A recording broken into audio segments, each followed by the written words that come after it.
Welcome to today's episode of Conversations with Comedians. I'm your host, Chris Rossetti. Today's very special guest is the Professor of Fun, the amazing Tommy Moore.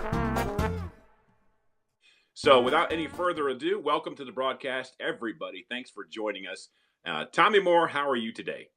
I'm good. Hello, Chris Rossetti, a man and his monkey, and today I'm the monkey. This is wonderful. and what amazes me is the high tech of this all. You know, with Twitter, with the computer, with the Periscope. This is a phoner I'm doing. I'm just phoning it in. What I have is a Dixie cup with a very long string. It reaches to California. Well, I hope you can hear me okay. I got to be 310 pounds, and I just kept gaining weight in my high school years.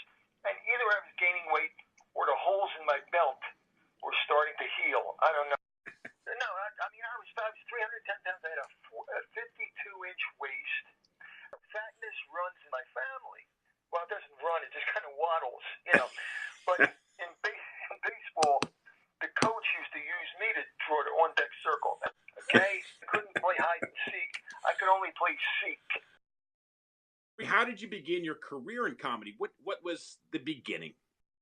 Okay, I started when I was about 5 years old. Seriously. I mean, okay, here's the truth of the story. I was 5 years old, and in the same week, I had German measles and the flu. What? In those days, because I'm an old, they didn't have medical techniques today. They used to pull the blind shut, and the doctor would say, you get lay in the bed until the German measles go away, and then we'll deal with the fever. So I was in bed for like 5 days in a row, and I was going nuts. I was going stir crazy, and I begged my parents to wrap me up, bring me downstairs, let me see TV. And they did that, turned on the TV. Comedian Jimmy Durante, great funny singer named Pearl Bailey, and a great comedy show group called the Traineers. And for the half hour that I watched that TV, it took my mind off all my problems, all my cares, all my worries. And I didn't feel sick because I wasn't thinking about being sick. And I said to myself, just making these comedians and singers took all my problems away for a half hour. I said, if I could ever do that in life, it'd be the greatest thing I could ever do. All right, fast forward 4 years. My uncle was in the hospital, and they took me to see him. I really didn't want to go in hospital. In those days, hospitals weren't cheerful places. It was gray and gloomy and groaning in the hallway.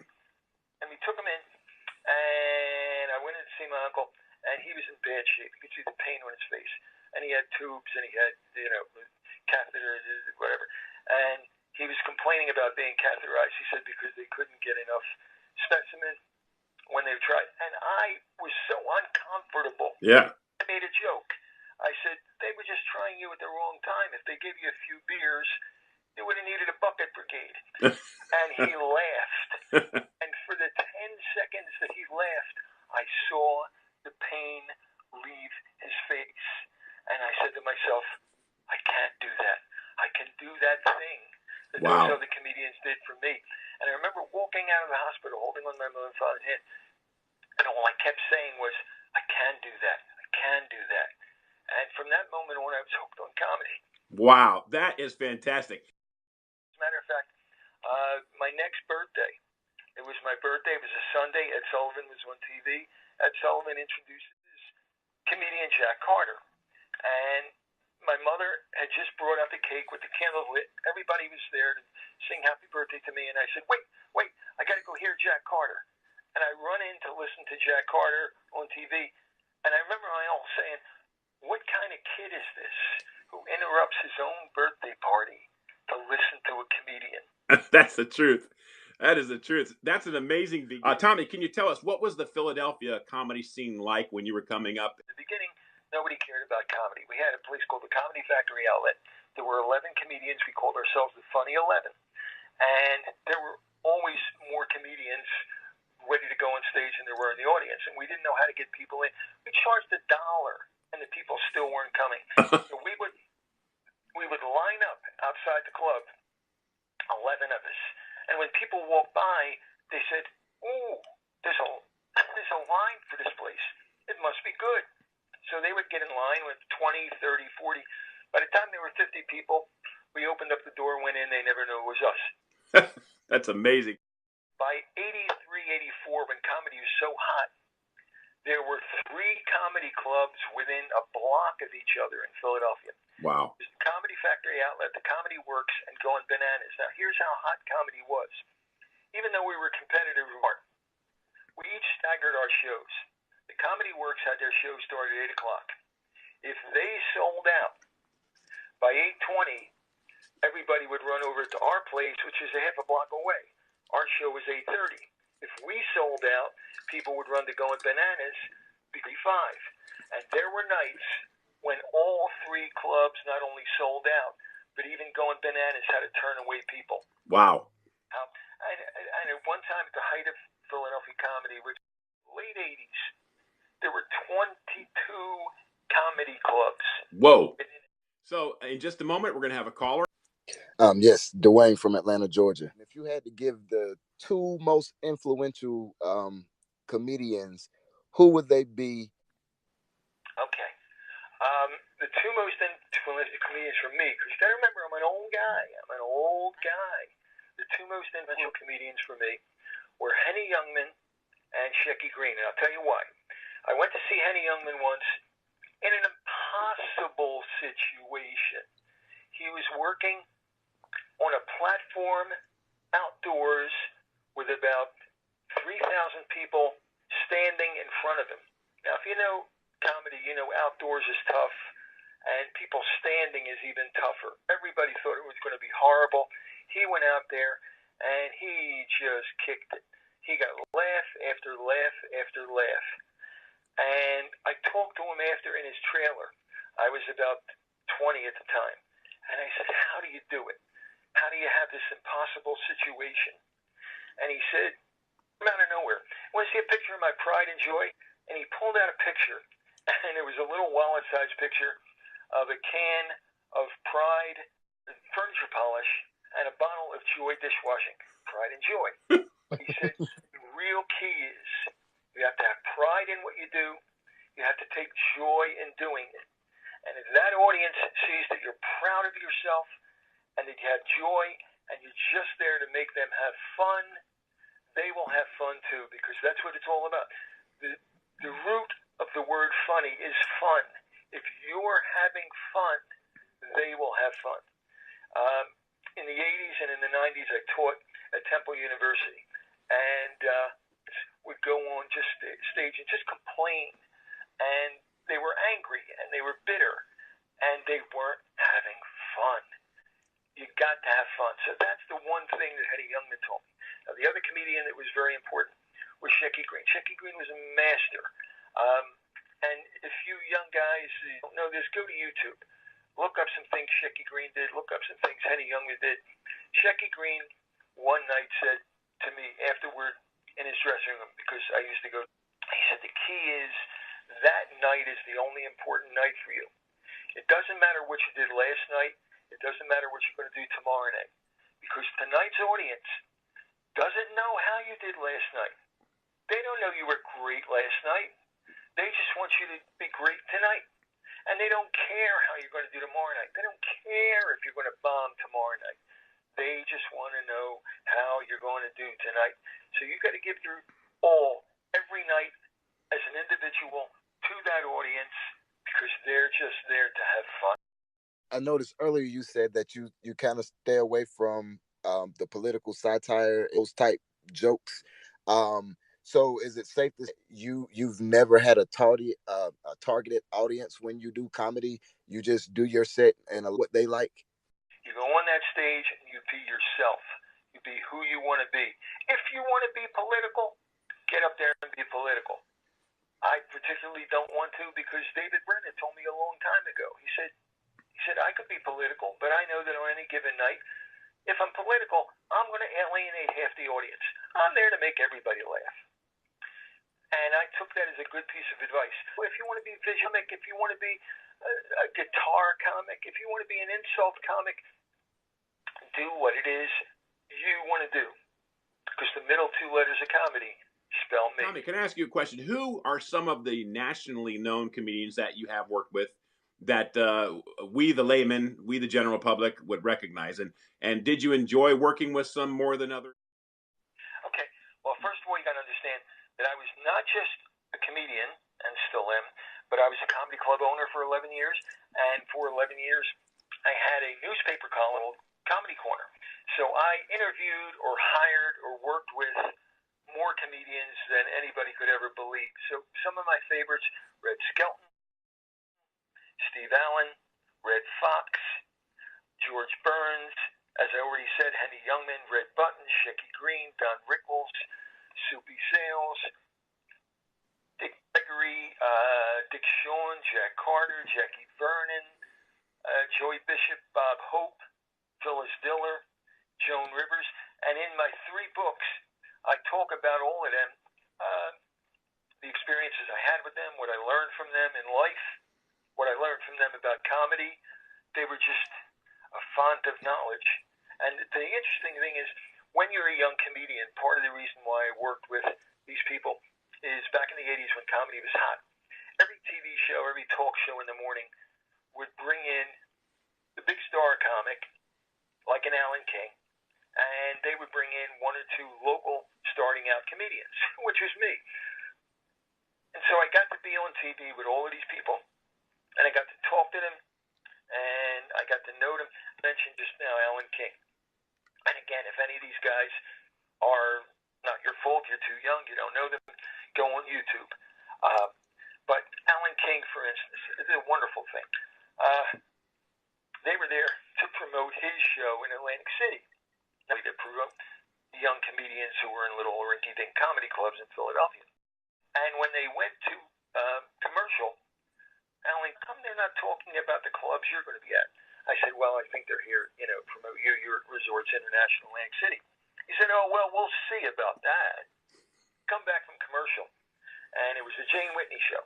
And Jane was ready to go into the audience to ask audience members to come up with a question. He said, Jane, before you say anything, I just want to say, I want each of these comedians to say where it is they're working this weekend.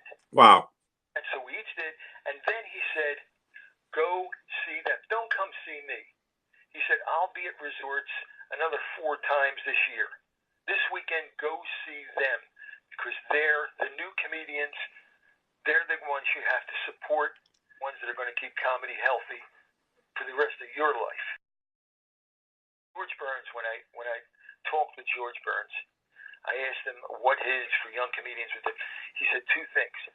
Number 1, love what you do. If you love what you do, you'll always be a success at it. And he said, number 2, even more important, never leave your wallet in the dressing room. To me, that you're married 40 years. Now, I'm wondering, does your wife find you amazing or amusing or something else? Well, okay. I recently did a show, and a couple of the wives of the other comedians who were on with me were sitting in the back. And I looked at them and I said, you know what? They really ought to do a short documentary of the wives of comedians and their react. Yeah. None of them were laughing. Because these poor women have seen our act 40, 50, 100 times. And they could do our act if we couldn't make it, I will tell you a true story. A little bit embarrassing, but I'll tell you a true story. I was working at a place, and one of the rare times my wife came in to see me, and at the end of the show, I get a standing ovation. Standing ovation. I walk through the crowd, upright, standing ovation. And my wife says, you got to get some new jokes. I said, do you see that? Do you see people standing and applauding? Nah, you got to get some new jokes. She's a sweetheart. She has supported me in this when times were tough, and she still supports me now. And God bless her. I love her. I could not have anything without her. I understand you were teaching comedy at Temple University, and this is how you became known, I believe, as the professor of fun. How on earth did you land that gig? Okay, strange set of circumstances, and God was playing a part in all of this. Comedy was very hot, and stress was very big at the time. I got a call, Pennsylvania Blue Cross Blue Shield, and they wanted me to do a stress lecture about comedy. I said, okay. They said, what we're doing is we just had a training session with our employees, and we're doing a graduation ceremony. And we'd like you to do the equivalent of the valedictorian address, but we want you to do it on comedy and relieving stress. I said, yeah, I can do that. We want you to wear a cap and a gown. And I was like, you mean like graduation cap? Yeah. I said, well, I don't wear that. I wear a nice suit and a tie. No, we want you to wear a cap and gown. I said, what does it pay? He told me. I said, yeah, I'll wear your cap and gown. He said, no. We don't provide the cap and gown. You have to buy the cap and gown. Good grief. I said, what does it pay again? And I said, okay, I'll get a cap and gown. So I went to Pierre's costume store saying, I don't want to pay a lot of money for this cap and gown. I walk in, I swear, right as I walk in, there's a big box that says clearance costumes. Right on top, there's a cap and a gown, $11. Good. This is a sign from God. Yeah. I took it home, I put it on, I looked in the mirror, and there was something clownish about it. It looked funny. It looked like the Three Stooges. It looked, it was big and baggy and a goofy hat. Yeah, maybe this will work. And not only did it work when I did the Blue Cross Blue Shield, but then there was someone in that audience who was also connected with Temple. And they said, could you do this at Temple? I said, yeah, I can do it at Temple. So I did a stress lecture at Temple University. And then Temple said, comedy is so hot, can you do a series on stand-up comedy?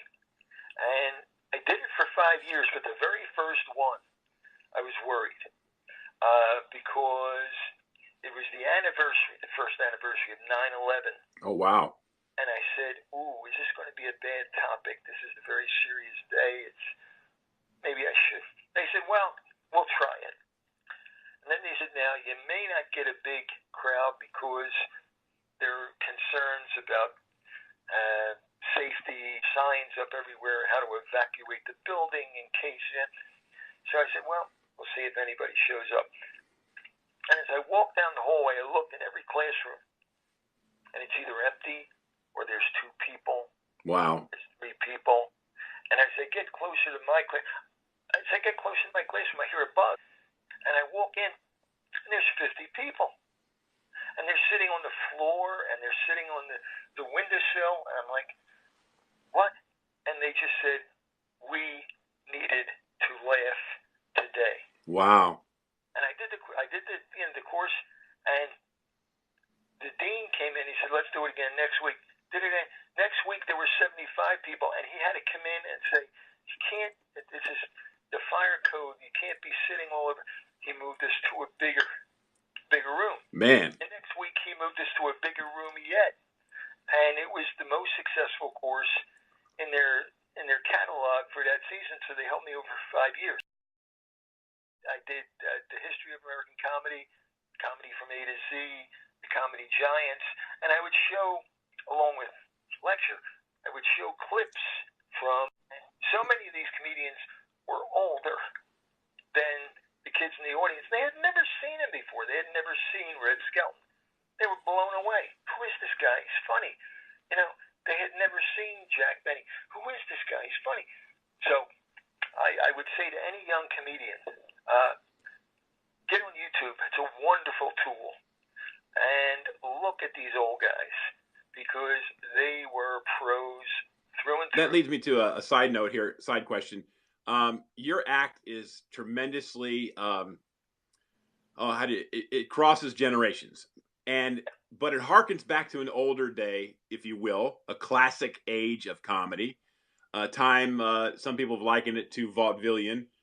But how did that type of an act flourish in the 80s and 90s when comedy was heading toward that edgy side, that in-your-face, who cares about you side? How do you think you were successful? I think I was successful because I was so different. From the minute I walk on stage to the minute I walk off, I'm different than every other comedian on the show. And nobody ever said, oh, he was the second guy, he was the third guy. No, they said he's the professor of fun. They see me on stage walking on with a red cap and gown. They know I'm a clown. They know I'm there to have fun. And then, because I do a variety of things, my show is basically a variety show. I do 10 different kinds of comedy. Right. from improv to hats and costumes to audience participation. I do comedy magic. I do sing-along. I'm a variety show. Like you said in vaudeville, if you didn't like what I'm doing right now, wait a couple minutes. I'll be doing something completely different. How has humor helped you overcome sadness and sorrow in your life? And as a comedian, I'm wondering, are you always seeing the funny side of things, even when they're not funny? Well, okay. The first question is, the way it's helped me overcome sadness is comedy is a great distraction. I wrote the second book. My second book was basically Joke Telling 101, which is how to tell a joke more efficiently. And I say in the book, the greatest part of telling a joke and hearing a joke being told is that while you are telling the joke and while the person is listening to the joke, they're distracted for a minute. And they're not thinking of all their problems and their worries or their cares. So that's how comedy helps you deal with sadness. It distracts you. It makes you laugh for a minute. You asked the second question, which was, do I see humor in everything? Yeah. You see it when I turn on the switch. You can't force yourself to see humor in everything all the time because it'll make you nuts. You'll be one of those crazy people who is always trying to be funny, and that's overkill. Yeah. But I did learn something from David Brenner's. Lou and David and I lived in the same neighborhood in West Philadelphia. Lou had been a vaudeville comedian. He taught David something very important. He said, develop a third eye, an eye that sees the funny in any situation. That's for a comedian to have. And I'll tell you the story that goes with that. David told me that at one point when he was a kid, and David was about 15 years older than me, one point when he was a kid, his uncle passed away, and they went to the funeral, and there was the uncle, laying in the casket and the viewing, and the people are going by, and family members are saying, oh, he looks so good, it looks so much like him. And David, who was 12, said, well, of course it looks like him. Who's it going to look like? My Aunt Sarah? And half the people laughed. Half the people were aghast.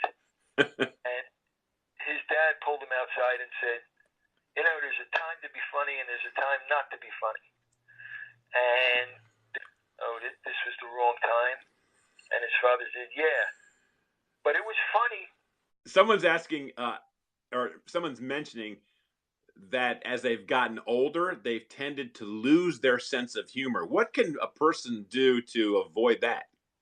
You can try not to grow up mentally. When a comedian starts looking for dignity, they stop being funny. Comedy doesn't have dignity. Wow. Comedy, Jerry Lewis said comedy is a 9-year-old kid. Wow. So you got to remain young. You got to remain willing to see the silly in everything and not worry about the serious. So, in other words, don't take yourself too serious. No. Well, listen, I understand you have a tremendous collection, books on comedy, numbering over 800, 1,000, and albums and records. Where did you get all this, and what's your plans for all this information? I've got over 1,500 comedy albums and CDs, 100 comedy books. I've got a collection of comedy ever. There was a comedy writer, an old vaudevillian named Billy Gleason, who did a thing called the Billy Gleason Encyclopedia of Comedy. 30 volumes of comedy that he sold to a very few people. He sold it to Red Skelton. He sold it to Henny Youngman. He sold it to Bob Hope. He sold it to Jackie Gleason. And sometimes he sold it to their writers because they didn't want people knowing that they were buying jokes. Wow. He sold it to Carson. He sold it to literally 26 comedians. Wow. There were 26 sets of these made. And in the early 70s, the collection went for $3,000. I was a teenager. I used every penny I had from every tooth fairy, from every Christmas gift, from every birthday gift. And I collection. Wow.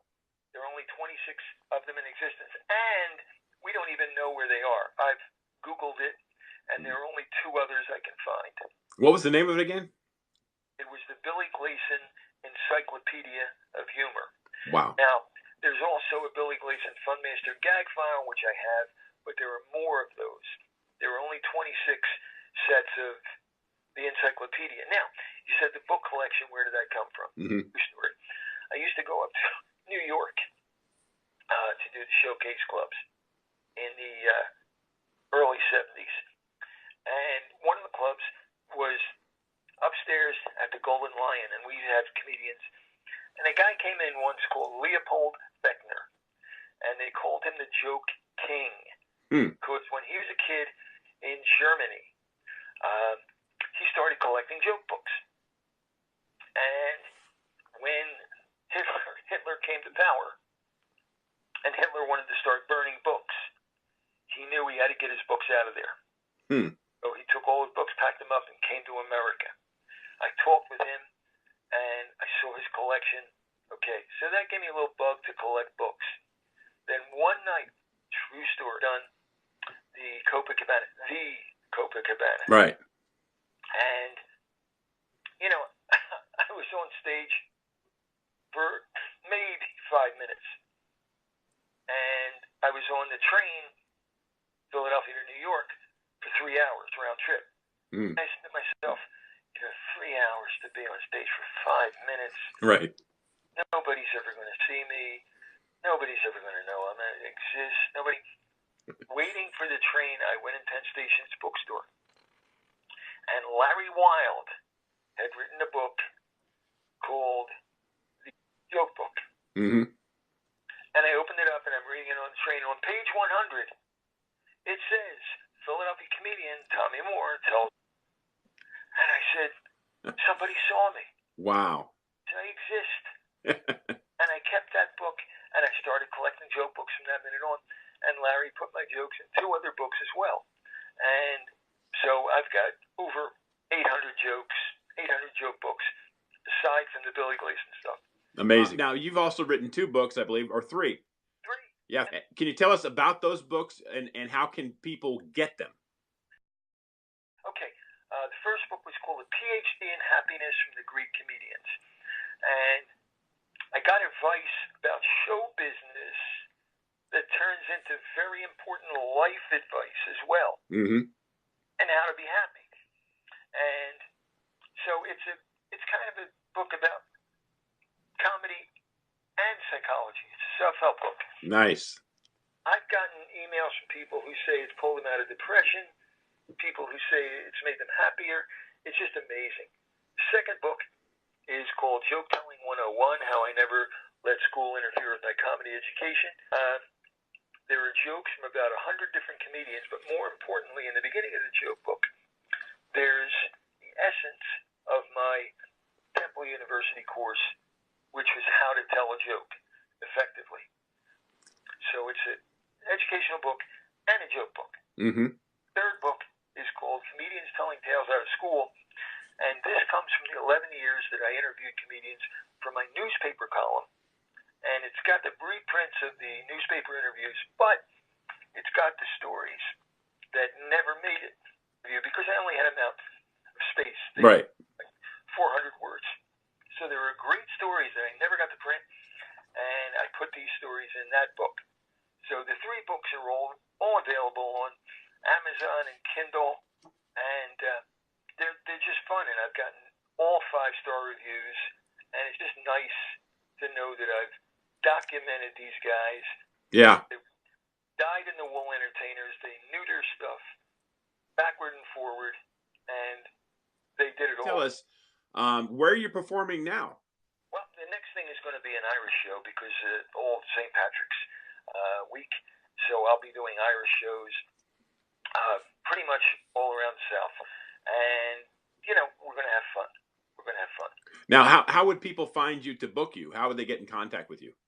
The best way to do it is from my website, which is Prof Comedy, because I'm the professor of fun. PROF, as in professor, COMEDY, and I have a YouTube page with about 20 or 30 different videos, and the videos really make me look like a different guy every time, because I can do an Italian show, I can do an Irish show, I can do a Southern show, I can do a clean show, I can do a little bit naughty show. I switch gears, and by switching gears is how I've made a living 5 years. Fantastic, fantastic. Do you have time for a few bonus questions? Yeah. Alrighty. What's the biggest laugh you ever got? Do you remember? Okay. There's big, and then there's big. Okay, the biggest volume laughs I ever got. I opened for a lot of great big-time acts. Dionne Warwick, Robert Goulet, Chubby Checker, the Dovells, the Coasters, the Platters. Wow. And, these were crowds of 2,500 people, 3,000 people. So the big, big laughs. But the one laugh I remember getting more than any other, Caesar's Pocono Palace in the Poconos. Mm-hmm. And I made a guy laugh so hard that he fell out of his chair. And he broke the back on his chair. And I just kept thinking, I wonder if they're going to charge me for the chair. Did they? No. As a matter of fact, they brought me back. I did Caesars 354 times after that. Good and grief. People like me. Oh, earlier you gave some advice to young comics. I wonder if you could expand on that for just a minute. For example, people don't often take this into consideration. You have to get along with people. You better be, courteous and whatnot. So what are some of the nuts and bolts of making it in the comedy career? Well, number one, be serious about your art. Don't be a jerk. Realize that there are other people who have to make a living too. It's funny. Okay, I'm gonna give you something that's going to take more than a few seconds. But when I talked to Billy Gleason, he gave me some pieces of advice that I realized were very important. Pieces of advice like, always stay true to yourself. Never work a place that you wouldn't bring your parents into. Wow. Never steal from another comedian. Never try to kill another comedian. Kill them on stage. Right. And all of these pieces of advice, I later realized were the 10 Commandments, the real 10 Commandments. Don't kill. Don't steal. Love your father and mother. Be true. Be honest. And you took the tie them to comedy, and those are some pretty good commandments on both how to live and how to prosper as a comedian. Exactly. And above all, have fun, because that's what the audience came there to do. And if you're having fun, they'll have fun. They'll pick up on it. Exactly. Thank you. That's perfect advice. But one last question. Of all the wonderful people you've worked for, great experiences you've had with other groups, other comics, was there anybody you said, I wish I could have been on stage or somehow worked with this person? Okay. The one thing I wish I could have done was the old Ed Sullivan Show. But I was too young, and by the time I was 20, Ed Sullivan was off the air. But Ed Sullivan used to put on a tremendous variety show. Every Sunday night there were singers, dancers, jugglers, magicians, and comedians. And if you did well in the Ed Sullivan Show, 2/3 of America knew it. If you did well twice, you were a household name. But in those days, Ed Sullivan was even more important than the Tonight Show is today or ever was, because it was Sunday night, 8 o'clock, the whole country watched. I wish I could have done the Ed Sullivan Show. But the funny thing is, now my act is like the Ed Sullivan Show, because I do all kinds of variety within my act. So it's kind of a tribute to the Ed Sullivan Show in a way. Yeah, that's fantastic. The fantastic comedian, Tommy Moore. Well, I say goodbye to our wonderful internet audience. Thanks for joining us. Is there anything else you'd like to say before we leave? No, just thank you so much for having me on. You're a great guy. I love you. I love your faith. I love your fight. And you're on the right track. This has been Conversations with Comedians with your host, Chris Rossetti, reminding you You are free to laugh now. See you next time